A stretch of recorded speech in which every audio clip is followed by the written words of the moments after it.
Obrigado por nos acompanhar nesta transmissão do culto a Deus na Primeira Igreja Batista do Pará.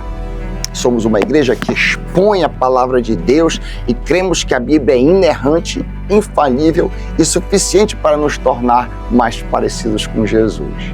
Queremos te encorajar a estar conosco em nossos cultos presenciais aos domingos, às quartas e aos sábados. Assim, poderemos celebrar juntos o Deus vivo e aprendermos mais as verdades de sua palavra. Se você tomou alguma decisão, entre em contato conosco através do nosso site e das redes sociais. Queremos orar por você e ajudá-lo na sua caminhada com Cristo. Que Deus te abençoe copiosamente em nome de Jesus. Amém. Boa noite. Amém. Que a graça e a paz do nosso Senhor Jesus esteja sobre a vida de cada um de nós. Vamos dar continuidade, essa série expositiva no livro de Tessalonicenses. Essa é a 24ª exposição. E estamos ali em 1 Tessalonicenses capítulo 2, versículos 17 e 18.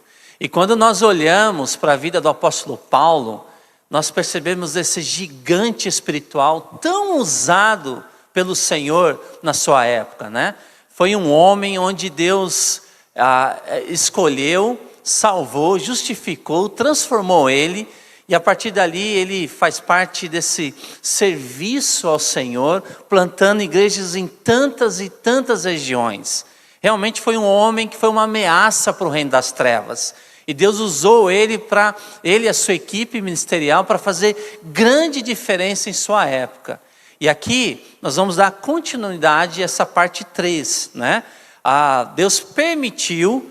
A maioria das vezes o apóstolo Paulo, com relação à batalha espiritual, experimentou inúmeras vitórias. Mas tem um aspecto aqui que nós não conseguimos de fato entender. Mas Deus, na sua soberania, permitiu que o apóstolo Paulo, que desejava muito, muito rever aqueles irmãos em Tessalônica, e aí ele tentou 1, 2 vezes, mas ele não conseguiu. E aí ele atribui isso a uma intervenção direto do inimigo da nossa alma. E nós vamos continuar conversando sobre esse assunto. Até porque nós vamos perceber que as Escrituras nos mostram, que precisamos conhecer mais e mais da verdade que o Senhor nos deixou, para que a gente venha transitar nesse mundo e ter discernimento espiritual acerca de algumas coisas que às vezes pode acontecer na nossa vida, tá bom? Vamos ler lá o texto, 1 Tessalonicenses capítulo 2, versículo 17 e 18, diz assim: Nós, porém, irmãos, privados da companhia de vocês por breve tempo, em pessoa, mas não no coração, esforçamo-nos ainda mais para vê-los pessoalmente, pela saudade que temos de vocês.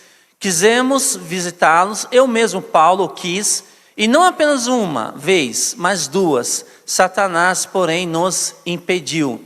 Eu li na versão da NVI, na ARA, diz assim: Satanás, porém, nos barrou o caminho. Então a gente vai ver aqui no texto bíblico, que essa intenção do apóstolo Paulo de rever esses irmãos. Ele gostaria porque assim ele tinha esse desejo, e um laço espiritual muito forte com aquela comunidade, de Tessalônica, e ele queria realmente rever aqueles irmãos, mas ele foi impedido. Interessante que o verbo aqui, impediu, como foi falado no último culto, é uma metáfora militar, para bloquear, criar trincheira no caminho e impedir o avanço de pessoas. Então, o apóstolo Paulo, ele usa essa linguagem militar, talvez sugerindo guerra espiritual, para destacar as sérias dificuldades levantadas contra ele e a sua equipe ministerial. Então o apóstolo Paulo deixa claro que Satanás estava por trás dessa investida, Esse é o ponto central aqui. Então existe uma oposição espiritual real e Satanás tem uma agenda que se opõe à comunhão dos santos, o avanço missionário e o fortalecimento da igreja. Tudo debaixo da soberania do nosso Deus.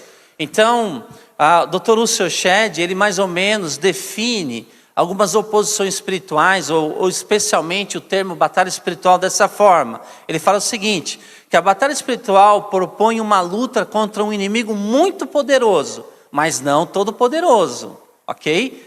Só existe um que é todo poderoso. Quem? O nosso Deus, tá? Então olha só, a batalha espiritual propõe uma luta contra um inimigo muito poderoso, inteligente, sutil. Embora seu poder para nos escravizar tenha sido quebrado pela ressurreição gloriosa de Cristo, ele ainda tem o poder de nos seduzir, acusar e confundir. Nós não somos escravos dele, não estamos sob o controle dele, nós estamos sob o controle do Senhor. Entretanto, nós precisamos estar constantemente próximo desse Deus que nós servimos, para que ele não venha nos seduzir, nos confundir, né? Fazer a nossa cabeça, nos enganar. Por isso que é necessário estarmos próximos de Deus, da sua palavra e do povo de Deus, né? Que é a igreja do Senhor, onde nós vamos receber nutrientes espirituais, onde vamos poder interceder uns para com os outros, e assim termos uma vida cristã mais equilibrada e, acima de tudo, autêntica. O apóstolo Paulo, em 2 Coríntios 2,11, ele diz o seguinte: para que Satanás não alcance vantagem sobre nós, pois não lhe ignoramos os desígnios. Aqui no capítulo 2, o apóstolo Paulo, na verdade o contexto aqui é sobre perdão. Está dizendo assim que a necessidade daqueles irmãos de Corinto perdoar uns aos outros. Quando isso não acontece, Satanás ele acaba utilizando como um trampolim para fazer muitas coisas. Mas é interessante o termo que o apóstolo Paulo usa aqui. Olha só, para que Satanás não alcance vantagem sobre nós, pois não lhe ignoramos. Deixar um pouquinho congelado aqui, as estratégias do inimigo, especialmente no Antigo Testamento. Ok? E como detectá-lo? Como derrotar essas estratégias do príncipe das trevas? Então, olha só o que a gente viu a semana passada. Não sei se, Heber, possível projetar, por favor? Isso, tá bom? Olha só, a gente viu a semana passada. No caso, podemos aprender com a estratégia do adversário, usada para enganar Eva, causar sofrimento em Jó, gerar orgulho em Davi, levantar dossiês e mais dossiê de acusação contra Josué. Nós vimos a questão de dois personagens na semana passada, Eva e Jó. Percebemos que o alvo de Satanás contra Eva. Lá em 2 Coríntios capítulo 11, verso 3, o apóstolo Paulo, relembrando uma cena que aconteceu milênios atrás, ele diz o seguinte: mas receio que, assim como a serpente enganou, iludiu a Eva com a sua astúcia, assim também seja corrompida a vossa mente e se aparte da simplicidade e pureza devidos a Cristo. Paulo reconhece esse alvo, ou seja, a mente, corromper a mente, o conhecimento, né, daquilo que nós carregamos acerca da palavra do Senhor. E qual a arma dele em relação a Eva? Mentiras e mais mentiras. Você fica assim impressionado, os argumentos, vários fake news lançados ali no jardim do Éden. E qual era o propósito ali com relação a Eva? Ignorar a palavra do Senhor. Ou seja, esticar a verdade, omitir parte da verdade. Você vê o diálogo da serpente com Eva, Eva com a serpente, ignorar, dar um jeitinho, ressignificar aquilo pela qual Deus nos deixou, né, as verdades eternas, né, vamos ter uma nova leitura, né, os tempos mudaram, vamos fazer uma nova leitura das Escrituras. E quando isso acontece, de ignorar a palavra de Deus e a sua interpretação, pronto, né? O desastre está à vista. E aí, qual é a defesa, no caso, no sentido quando vem o ataque à nossa mente? A palavra inspirada de Deus, a suficiência das Escrituras.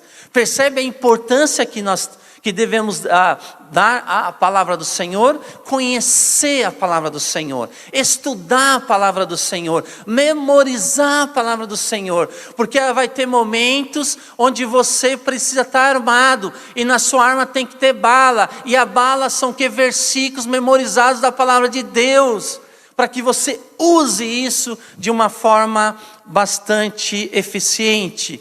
E aí, nós vemos ali em Mateus capítulo 4, né, a tentação de Jesus no deserto. Depois de 40 dias apareceu o inimigo da nossa alma. E Jesus, né, ele usou 3 vezes, nas 3 tentações, propostas indecentes de Satanás, ele usou 3 vezes o quê? A palavra inspirada do nosso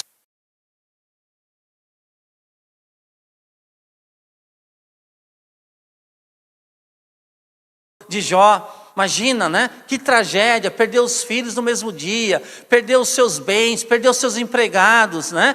E depois ele perde a saúde, perde os amigos e quase perde a esposa. Mas Jó permaneceu firme no Senhor, mesmo diante de grande sofrimento. Qual era o propósito de Satanás? Causar impaciência, irritação acerca da vontade de Deus. Ok? E nós vamos ver o quê? Qual é a defesa do cristão? A graça do Senhor. A minha graça te basta. Essa é a arma do cristão. Diante de situações que nos fogem ao controle, nós precisamos nos apropriar dessa graça, dessa presença do Senhor na nossa vida. E hoje nós vamos ver, meus queridos, em relação rapidamente a Davi. Vamos lá? Abra sua Bíblia em 1 das Crônicas. Tá? O personagem aí, Satanás, ele se encontra nessas 4 referências aqui: Eva, Jó, Davi e no caso ali, Josué, o sumo sacerdote. Mas vamos ver o terceiro estudo de caso rapidamente. A estratégia de Satanás com relação ao rei Davi. O alvo, a vontade. Segundo estudiosos, a vontade de Davi prevalecendo em relação ao desejo, a vontade de Deus com relação ao seu reinado ali naquela época. A Bíblia diz o seguinte, tá? Então, 1 das Crônicas 21. Então Satanás se levantou contra Israel e incitou, tá? A Davi a levantar o censo de Israel. Quem então incitou? Satanás. Ele instigou, ele seduziu quem? Davi a levantar um censo. A ver mais ou menos quantos soldados ele tinha. E é interessante que nesse texto, o texto menciona que Satanás incitou Davi a realizar o censo. Isso sugere uma influência maligna por trás da decisão de Davi. O texto é bem claro. A decisão de Davi teve uma influência do reino das trevas. E o que Davi faz? Ele age de forma contrária à vontade de Deus. E as consequências dos censos foram severas. Por quê? Porque no versículo 7, a palavra de Deus nos diz que Deus não se agradou. Davi estava vivendo no auge do seu reinado. E ele levantou um censo: eu quero saber que número de soldados eu tenho. Ele chegou à conclusão, tentaram impedir ele, mas ele queria o quê, né? Resultado, ok? Colocou na planilha, 1.570.000 soldados. Impressionante, um número alto. E ele entende essa ideia do texto, quando você lê 1 das Crônicas e também 2 Samuel, ele sabe essa ideia de colocar confiança nessas coisas. Mas, olha só, as consequências do censo foram severas. Deus deu a Davi 3 opções de punição, porque Deus não se agradou. Nós vamos ver daqui a pouco. Deus não se agradou, Deus desaprovou. E quando vem essa palavrinha no Antigo e Novo Testamento, quando Deus desaprova, ou né, Deus não subscreve, pode ter certeza, vem consequências. E no texto de 1 das Crônicas, Deus deu a Davi 3 opções de punição: 3 anos de fome, 3 meses fugindo de seus inimigos na guerra, ou 3 dias de peste. Lembra? Você vai ver isso em 1 das Crônicas, capítulo 12 e 13, capítulo 21, versículo 12 e 13. Deus deu 3 opções. Davi, o que você quer? Eu não me agradei. Você está confiando muito, né, na força do seu reinado, dos seus soldados, das suas riquezas. Isso não é legal, Davi. E Deus puniu. 3 opções. Escolhe uma das 3 opções. 3 anos de fome, ok? 3 meses de guerra fugindo dos seus inimigos, ou 3 dias de peste. Aí nós vamos ver que Davi escolheu cair nas mãos do Senhor, reconhecendo a grande misericórdia de Deus. Você lembra lá? Vê no versículo 13, 1 Crônicas 21. Olha que Davi vai dizer, quando Deus dá para ele uma das opções, escolhe uma das três. Olha a oração de Davi: estou em grande angústia, caia eu, pois, nas mãos do Senhor, porque são muitíssimas as suas misericórdias, mas nas mãos dos homens não caia eu. Olha só, né? Ele realinhando mais uma vez o seu coração para que esteja em sintonia com o coração do Senhor. Ele se quebranta aqui, mas teve consequência, né? Como resultado, uma praga atingiu Israel, causando a morte de 70.000 pessoas. Está lá no texto. Ok? Confia muito, Davi, né? No seu currículo, Davi, as consequências foram desastrosas. Percebe? Satanás aqui, né? Uma influência maligna por trás de uma decisão de Davi. De repente se afastou. Mas a arma que Satanás usou, orgulho. Interessante. Quando você compara os dois textos de 1 das Crônicas 21 e 2 Samuel 24, você vai ver essa característica, orgulho. Um servo do Senhor, né, acabou se ensoberbecendo, se orgulhando. E aí essa é a arma, muitas vezes utilizada. Abra lá sua Bíblia em Isaías 14, 12, porque isso tem muito a ver com o perfil, característica de Satanás. Ele é assim. Em Isaías 14, versículo 12 ao versículo 14, tradicionalmente essa passagem tem sido vista como um retrato da queda de Satanás. Abra lá então Isaías 14, verso 12. Percebe aqui 5 frases com sujeito na primeira pessoa, detalhando o pecado de quem? De Satanás. Sabe o eu? 5 vezes a frase vai aparecer, né, na primeira pessoa. Vai lá, 1 Coríntios capítulo 14, verso 12, diz assim: como caíste do céu, ó estrela da manhã, filho da alva, como foste lançado por terra, tu que debilitavas as nações. Versículo 13, tu dizias no teu coração, olha lá, o sujeito da primeira pessoa: eu subirei ao céu, primeira vez, acima das estrelas de Deus, eu exaltarei, segunda vez aqui, o meu trono, e no monte da congregação eu me assentarei nas extremidades do norte, terceira vez. Versículo 14, eu subirei acima das mais altas nuvens, e eu, quinta vez, serei semelhante ao Altíssimo. Olha o sujeito aqui do orgulhoso na primeira pessoa. No versículo 15 assim: contudo serás precipitado para o reino dos mortos, no mais profundo do abismo. Percebe? Essa é uma arma utilizada constantemente, o orgulho. O orgulho às vezes pela posição social, orgulho por habilidades ministeriais, orgulho. Orgulho, o nosso coração é uma fábrica de ídolos, como dizia João Calvino, e esse é um item muito presente, a tal ponto que existe na Bíblia essa preocupação. Abra lá, 1 Timóteo capítulo 3, versículo 2, né? Onde aqui, o apóstolo Paulo, inspirado pelo Senhor, escrevendo a Timóteo, ele fala que é necessário que o presbítero, que o bispo, que o pastor, que esses são termos usados intercambiavelmente, né? Pastor, ancião, presbítero, né? Bispo, nas escrituras. Olha o que ele vai dizer em relação a isso. 1 Timóteo 3, verso 2. É necessário, portanto, que o bispo / pastor, líder, seja irrepreensível, esposo de uma só mulher, assim por diante. Olha o versículo 6. A preocupação das escrituras. Mesmo diante de pessoas que têm todo um futuro brilhante pela frente, pode ser que tenham que lidar com esse item. Olha o versículo 6. É necessário, portanto, que o bispo não seja neófito, para não suceder que se ensoberbeça e incorra na condenação de quem? Do diabo. Olha a soberba ligada a quem? A Satanás. Olha a soberba aqui, orgulho.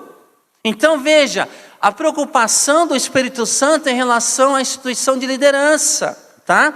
Neófilo, a ideia aqui de novo convertido ou alguém cuja idade, a maturidade ainda não foi desenvolvida. Ou seja, o progresso muito rápido a uma posição de liderança pode deixar a pessoa orgulhosa. Quantas vezes, né, a igreja pode errar nesse sentido? Ao longo desses anos no ministério eu já vi isso acontecendo. Recém-convertido, lidera tal área, mas ainda ele não atingiu a maturidade que vem às vezes com os anos, desenvolvendo isso no coração. E é interessante que o próprio termo presbíteros, pastor, enfatiza a maturidade. Para muitos de nós, presbítero e pastor não passa de um jargão para líder da igreja. Entretanto, o significado original é um homem mais velho. A palavra presbíteros, né? A ideia de um homem mais velho. Todavia, isso não quer dizer que temos de indicar automaticamente os homens mais velhos da igreja como líderes, pois é o caráter e não a idade que qualifica um homem. Ou seja, nem todos os homens mais velhos devem atuar na liderança, mas o fato é que, em geral, os presbíteros / pastores são homens mais velhos, com mais experiências de vida e fé. Há um tipo de autoridade que é próprio à idade. Há um tipo de autoridade que acompanha a idade. Percebe aqui, meus irmãos, né? Essa importância. Isso é profundamente contracultural, inclusive nos dias de hoje. Nossa cultura é obcecada pela juventude. Na sociedade em que vivemos, pessoas de idade avançada são irrelevantes. As tendências são estabelecidas pelos jovens. E os jovens definem o que é importante. Escolhemos o novo e descartamos o velho. Ser velho é algo ruim em nossa cultura ocidental. Isso não é normal.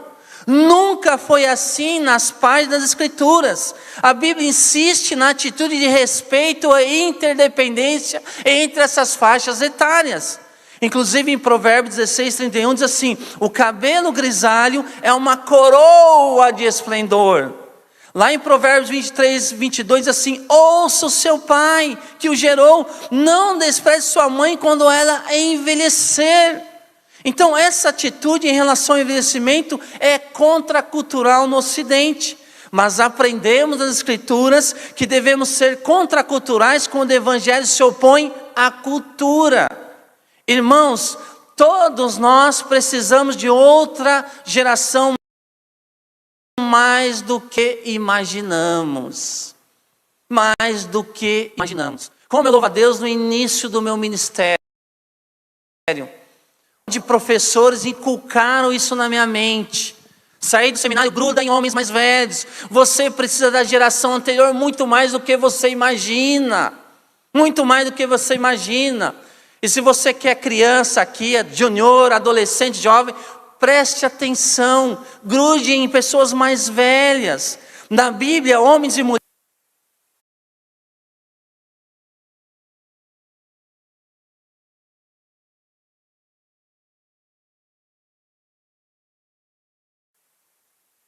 Escrituras, a experiência e a idade são importantes. Então, se você é jovem, encontre alguém para discipulá-lo. Se você é mais velho, encontre alguém para discipular. Se você se encontra entre um e outro, faça as duas coisas. Discipule e seja discipulado. Percebe a importância? Não estava no meu script, pastor Raik, mas deu um momento, pastor Raik, de incluir, né? Preparando essa pregação, chamou a atenção, olhando aqui especialmente, né, para Timóteo, Paulo assim: cuidado, Timóteo, que esse, né, não seja neófito, para não suceder que se sorbebesse, incorra na condenação do diabo, a questão do orgulho. Claro, pessoas de cabelo grisalho também podem se orgulhar, é um perigo enorme. E aí nós percebemos no caso de Davi, né? A estratégia de Satanás, o alvo, a vontade, armas, o orgulho.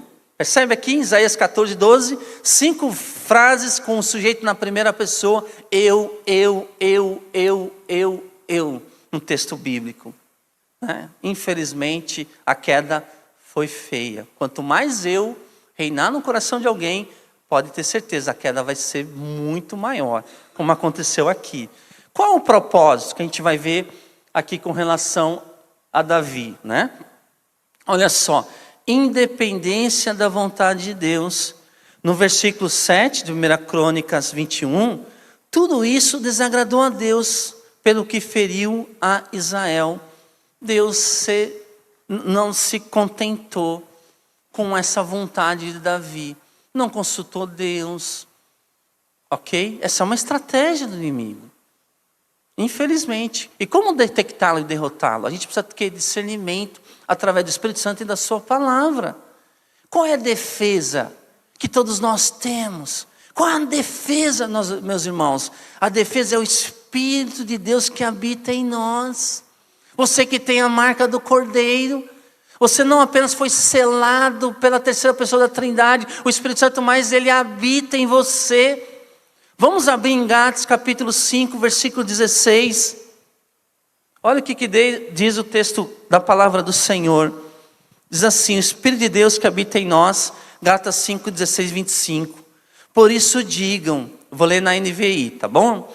Na versão, Gálatas 5, 16. Por isso digo, vivam pelo Espírito, e de modo nenhum satisfarão os desejos da carne, né? Ou seja, a ideia, algumas versões dizem, seja guiado pelo Espírito Santo. E para ser guiado pelo Espírito Santo é necessário que ele habite, né? E quando ele habita, ele que nos guia.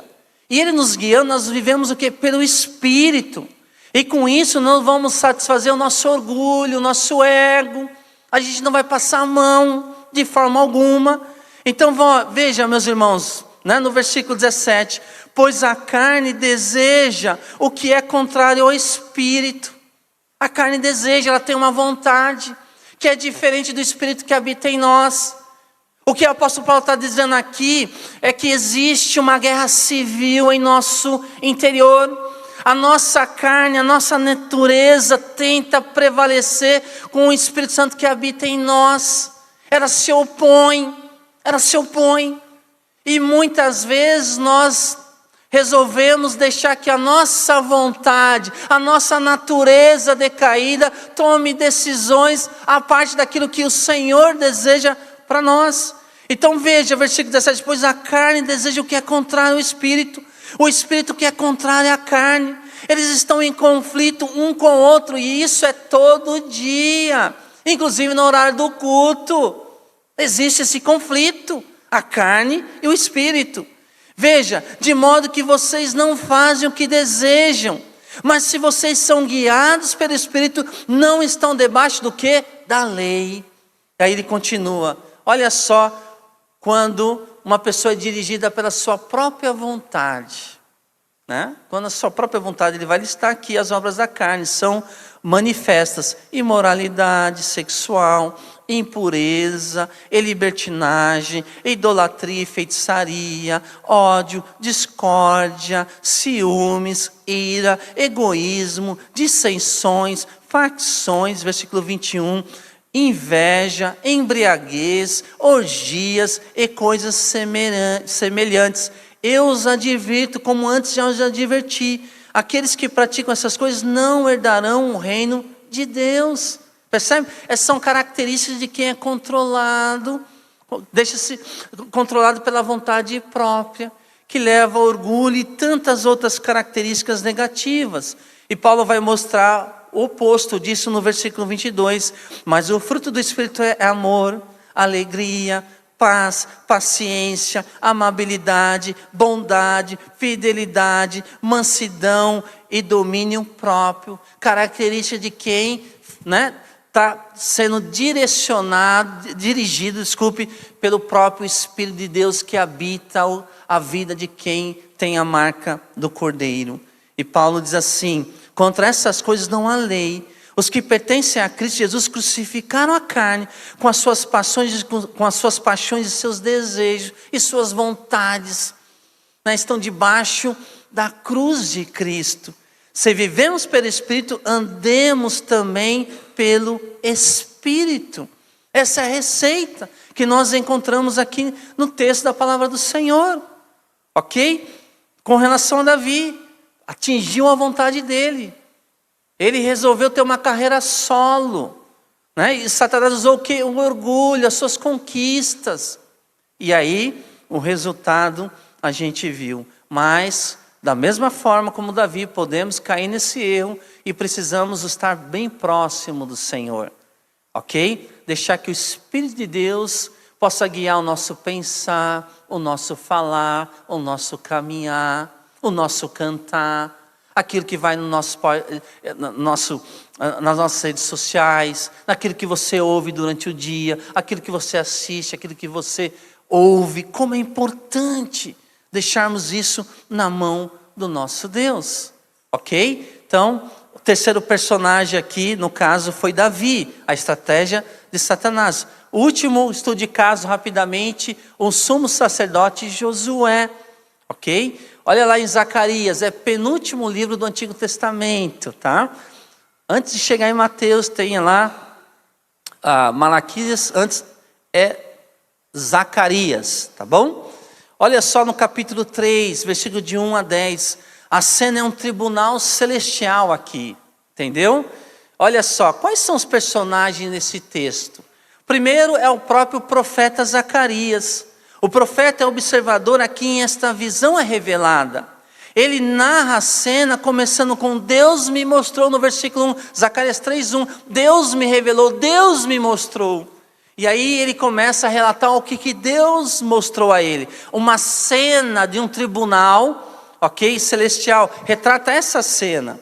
E aí nós temos alguns personagens ali nessa cena de Zacarias 3. Primeiro, nós temos aqui Josué, um sumo sacerdote. Não é o mesmo Josué na época de Moisés. Esse já tinha morrido mais de 1200 anos atrás, tá? É um outro Josué, ok? Ele é o acusado ou réu nesse julgamento. Josué representa não apenas a si mesmo, mas também o povo de Israel e sua condição pecaminosa após o exílio babilônico. Então esse é o primeiro personagem, ok? O sumo sacerdote, o melhor da nação, está perante o tribunal de Deus, ok? E aí nós temos também, além de Zacarias, ok? Que é o profeta, Josué, o sumo sacerdote, ele aqui, no caso é o réu, ele está sendo acusado. Nós temos aqui o terceiro personagem, que é Satanás. Olha só, conhecido como adversário, o acusador. Satanás assume o papel de promotor nesse tribunal. Ele está à direita de Josué para acusá-lo, apontando suas falhas e do povo a quem ele representa. Lembra lá de Apocalipse 12, 24 horas por dia está lá diante de Deus, acusando os eleitos como ele fez com Jó. Aqui está Satanás acusando quem? O sumo sacerdote Josué. Mas aí nós temos um quarto personagem aqui no texto, que é o anjo do Senhor. Ele atua como defensor de Josué. E para muitos estudiosos e teólogos aqui acontece uma teofania, ou seja, uma automanifestação de Deus na segunda pessoa da Trindade, que é o próprio Senhor Jesus Cristo. Por quê? Porque essa expressão anjo do Senhor, quando você encontra no Antigo Testamento, ok? Ele reivindica para si o exercício das prerrogativas de Deus. E não só acontece aqui em Zacarias capítulo 3, vai acontecer em Gênesis 16, Gênesis 21, Gênesis 22, Gênesis 31, Êxodo 3, Juízes 2, Juízes 5, Juízes 6, Juízes 13, 2 Samuel 24, aqui em Zacarias e outros textos. É uma expressão. Uma vez que o anjo do Senhor deixa de aparecer depois da encarnação, infere-se frequentemente que o anjo do Senhor no Antigo Testamento é uma aparição pré-encarnada da segunda pessoa da Trindade, Jesus Cristo. E aqui no texto bíblico de Zacarias 3, o anjo do Senhor, no texto, repreende Satanás, ordena e remove o pecado de Josué e dá instruções divinas. Então esses são os 4 personagens aqui no texto da palavra do Senhor. Ou seja, em resumo, a cena retrata um julgamento entre Josué, representando Israel, acusado por Satanás. No entanto, através da intervenção e da graça do próprio Senhor, Josué é purificado, perdoado, justificado e reconduzido à sua posição, simbolizando a restauração e a esperança para o povo de Deus. Mas qual o alvo aqui? O coração e a consciência de Josué. Interessante. Zacarias 3, verso 3, verso 5, dá essa ideia. Ele está nesse tribunal celestial todo sujo. o representante, o sumo sacerdote da nação, sujo, turbante sujo, roupa suja, ok? Mente suja, coração sujo, ok? Está ali. E de repente, o que acontece? Satanás se apresenta com a sua arma. Qual a arma dele? Acusação. Vê lá o verso 1 de Zacarias 3. Deus me mostrou o sumo sacerdote Josué, o qual estava diante do anjo do Senhor, e Satanás, o adversário, o acusador, estava à mão direita dele para se lhe opor. A ideia aqui de acusá-lo, em algumas versões, para acusar. Percebe? Está o tempo todo ali acusando, né?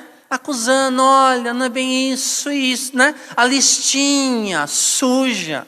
Qual o propósito aqui de Satanás? Iniciação através da palavra de Deus.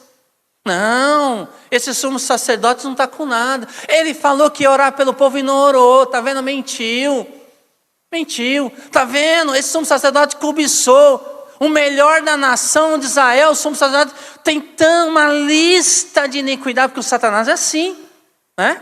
No início ele fala assim, imagina, né? Deus é um paizão, que não tem importância, sabe?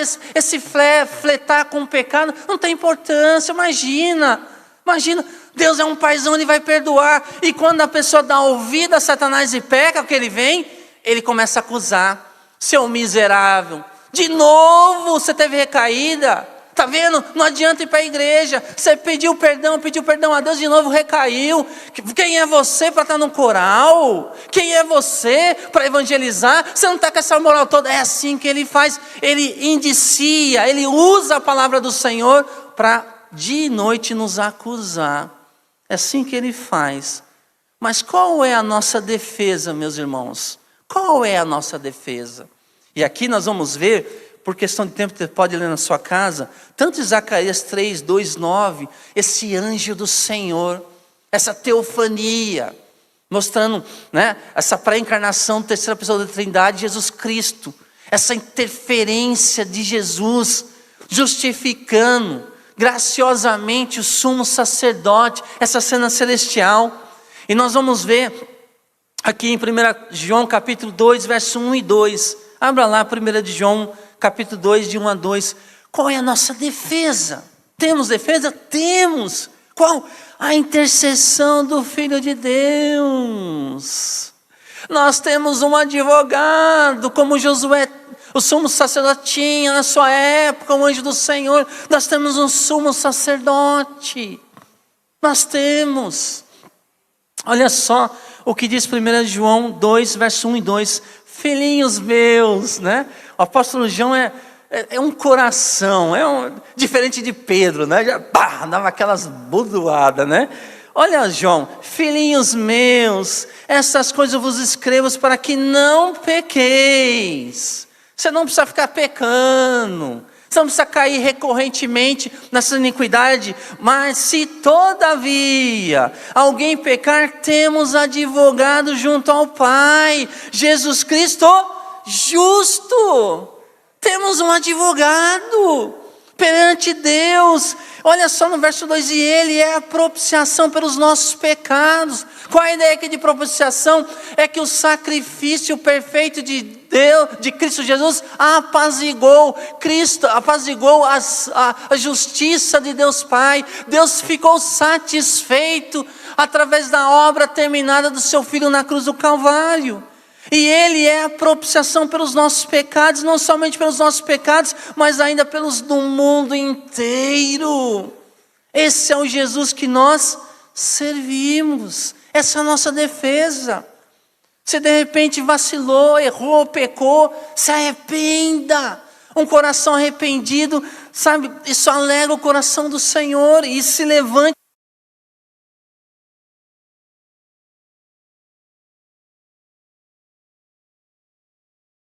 O cristão pode estar seguro diante do Senhor e desenvolver o quê? Uma vida de santidade.